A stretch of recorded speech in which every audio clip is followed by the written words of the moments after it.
Bonjour. Dans cette vidéo qui fait suite au cours d'intégration, nous allons nous intéresser aux théorèmes fondamentaux de l'analyse. Alors, nous nous plaçons dans les conditions suivantes. Nous allons considérer une fonction petit f continue sur AB. Petit f est donc intégrable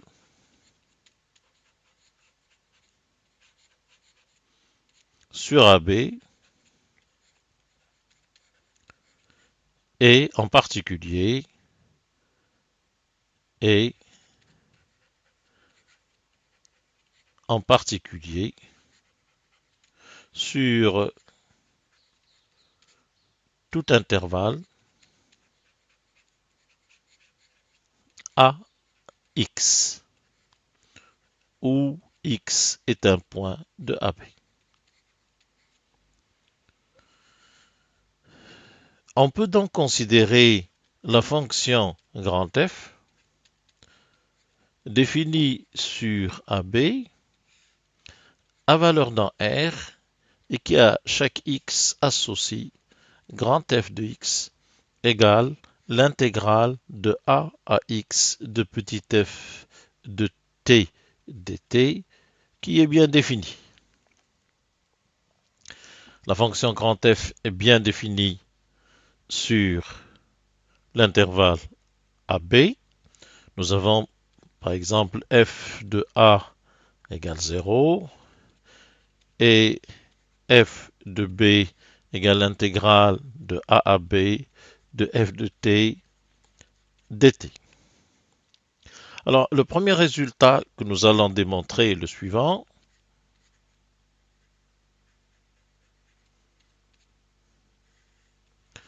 Si petit f est une fonction continue sur l'intervalle AB, alors la fonction grand F définie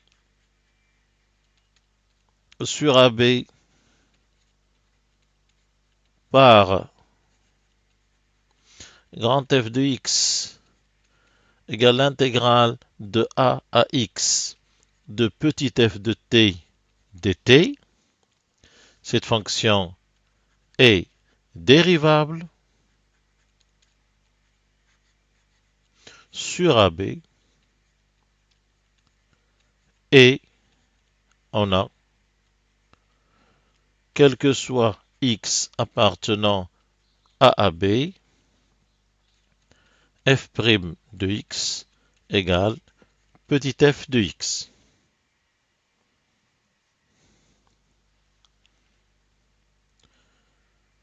Alors, pour la preuve, nous allons prendre un point x0 de AB et h un réel tel que x0 plus h appartient à AB. Pour prouver la dérivabilité de grand F au point x0, nous allons chercher la limite lorsque h tend vers 0 du rapport f de x0 plus h moins f de x0 sur h lorsque h tend vers 0.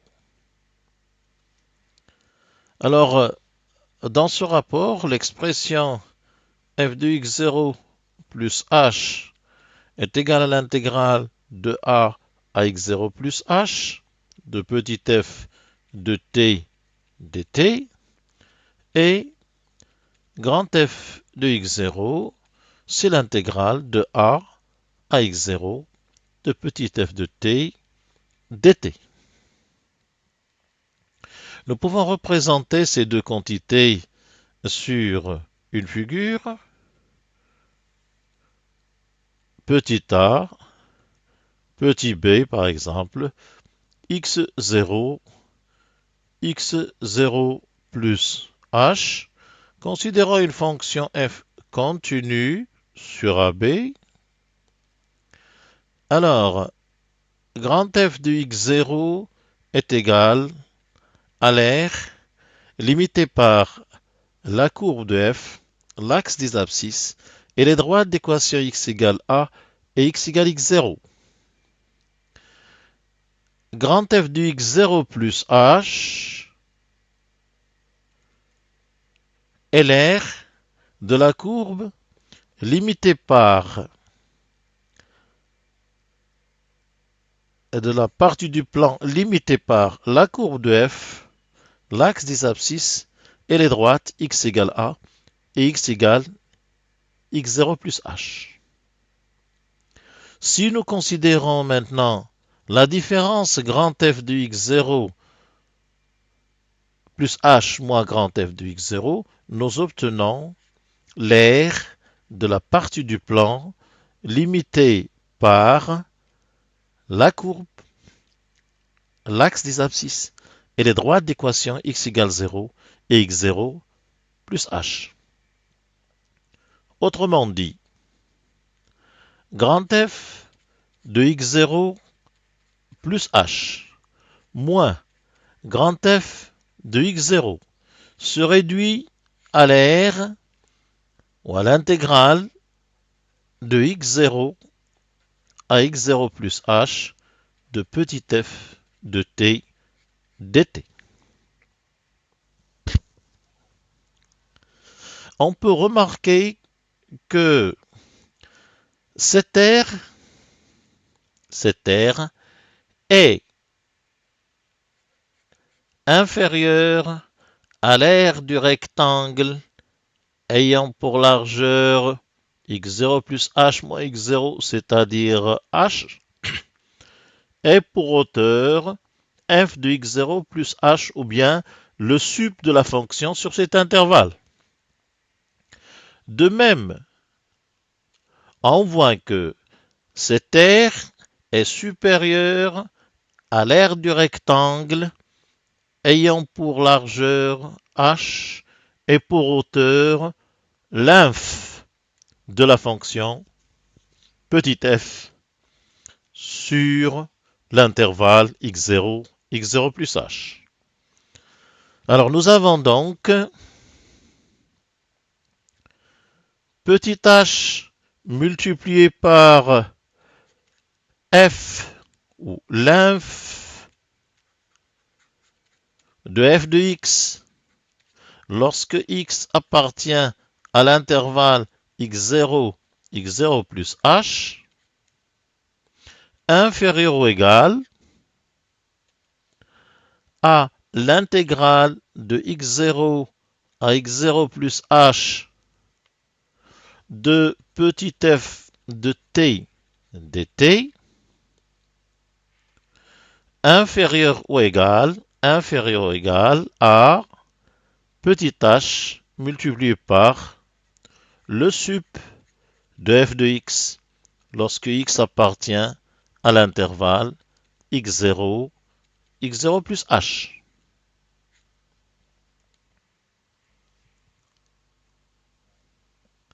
Nous allons dans la suite poser petit m égale l'inf de f de x lorsque x appartient à l'intervalle x0, x0 plus h. Petit f étant continu sur AB, donc sur cet intervalle, cet f est atteint, par exemple, en un point alpha égale f de alpha. Et grand M égale le sup de la fonction f lorsque x varie dans l'intervalle x0, x0 plus h, que l'on peut noter f de bêta. Notons que les points alpha et bêta appartiennent à l'intervalle x0, x0 plus h. Donc l'intervalle ayant pour borne alpha bêta est contenu dans l'intervalle x0, x0 plus h. Donc la relation en haut devient h multiplié par f de alpha est inférieur ou égal à l'intégrale de x0 à x0 plus h de petit f de t dt qui est inférieur ou égal à h fois petit f de bêta. Alors on peut supposer h positif. Le cas h négatif est semblable. En divisant par h, on obtient f de alpha inférieur ou égal à 1 sur h intégrale de x0 à x0 plus h petit f de t dt inférieur ou égal à f de bêta. Si maintenant nous considérons cette quantité, ce nombre y, nous avons y est un réel compris entre f de alpha et f de bêta. F étant continu, le théorème des valeurs intermédiaires nous permet de dire il existe au moins un point C appartenant à l'intervalle de borne alpha bêta qui est contenu dans x0, x0 plus h, donc C appartient à x0, x0 plus h, tel que y est égal à f de C. Ce point C dépend naturellement de h, on peut le noter C indice h. C indice h. Alors si on remplace y par sa valeur, nous avons donc f de C indice h est égal à 1 sur h intégrale de x0 à x0 plus h petit f de t dt. Alors le point CH est compris entre x0 et x0 plus h. Donc, la limite de CH lorsque h tend vers 0 est égale à x0, d'après cet encadrement. F étant continu en x0, nous avons la limite de f de ch quand h tend vers 0 est égal à f de x0. Et donc on récupère le résultat suivant. La limite de 1 sur h intégrale de x0 à x0 plus h petit f de t dt lorsque h tend vers 0 est égal à petit f de x0. En d'autres termes, la dérivée de f en x0 est égale à petit f de x0. Ce que nous avons fait ici pour le point x0 est valable pour tout point x de AB. Nous avons donc, quel que soit x appartenant à l'intervalle A, B, f' de x est égal à petit f de x. Alors, on peut maintenant définir la notion de primitive. Une fonction petit f définie sur un intervalle AB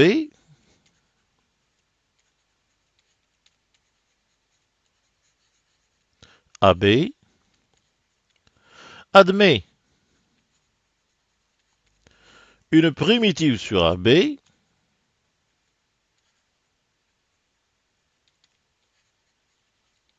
sur AB s'il existe une fonction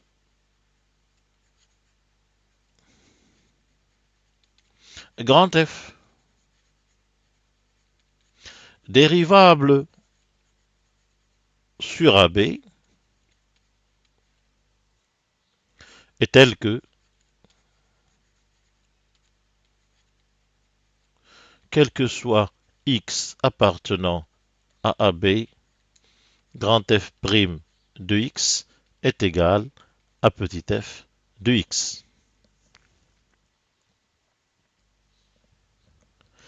Notons aussi que si grand F et G sont deux primitives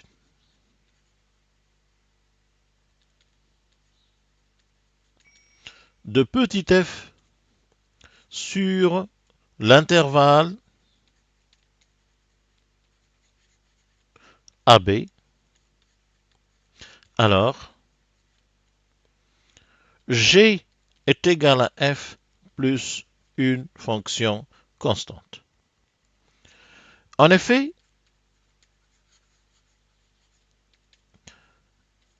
nous avons à la fois f' égale petit f et g' égale petit f.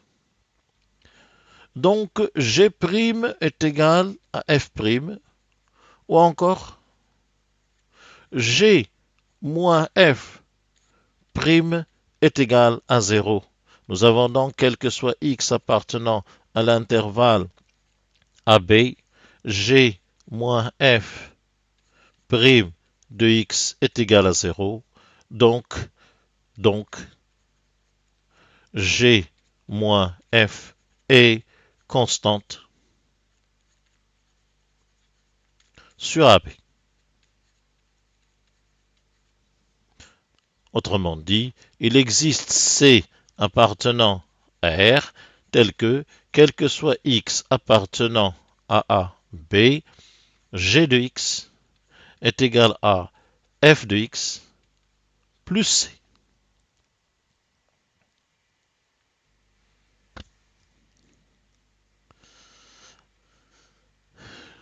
Alors un résultat basé sur le premier théorème fondamental est le suivant. Toute fonction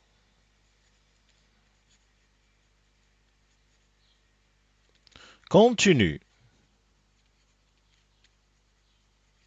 sur un intervalle AB admet des primitives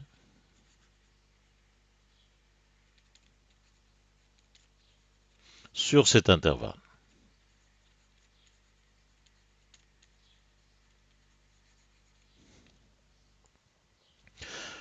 En effet, la fonction grand F définie sur AB par grand F de x égale l'intégrale de AX de petit f de t dt est une primitive de petit f sur AB.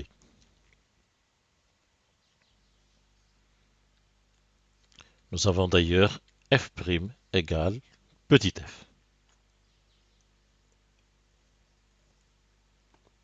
Alors un deuxième théorème fondamental est le suivant.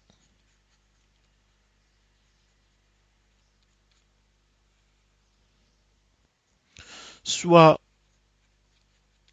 petit f continue sur AB, si grand F est une primitive de petit f sur AB, alors l'intégrale de A à B de petit f de x dx est égale à grand F de B moins grand F de A. En effet, petit f étant continu, nous allons considérer la fonction g définie par g de x égale intégrale de a à x petit f de t dt. On sait que g est une primitive de petit f sur AB.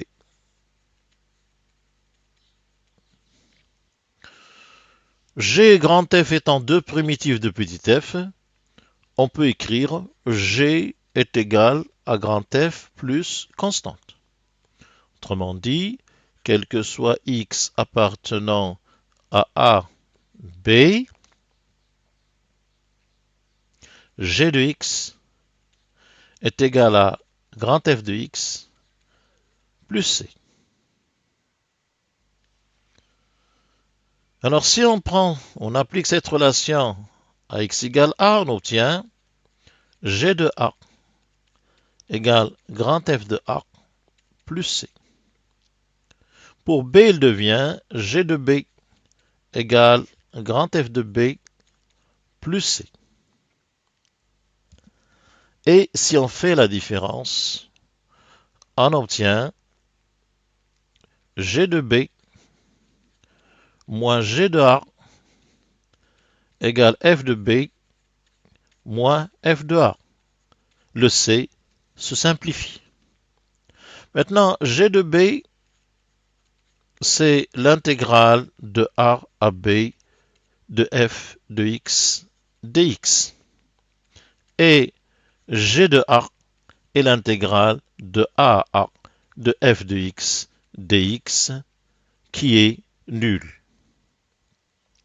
D'où le résultat, intégrale de A à B de petit f de x dx est égal à f de B moins f de A que l'on note f de x pris entre A et B.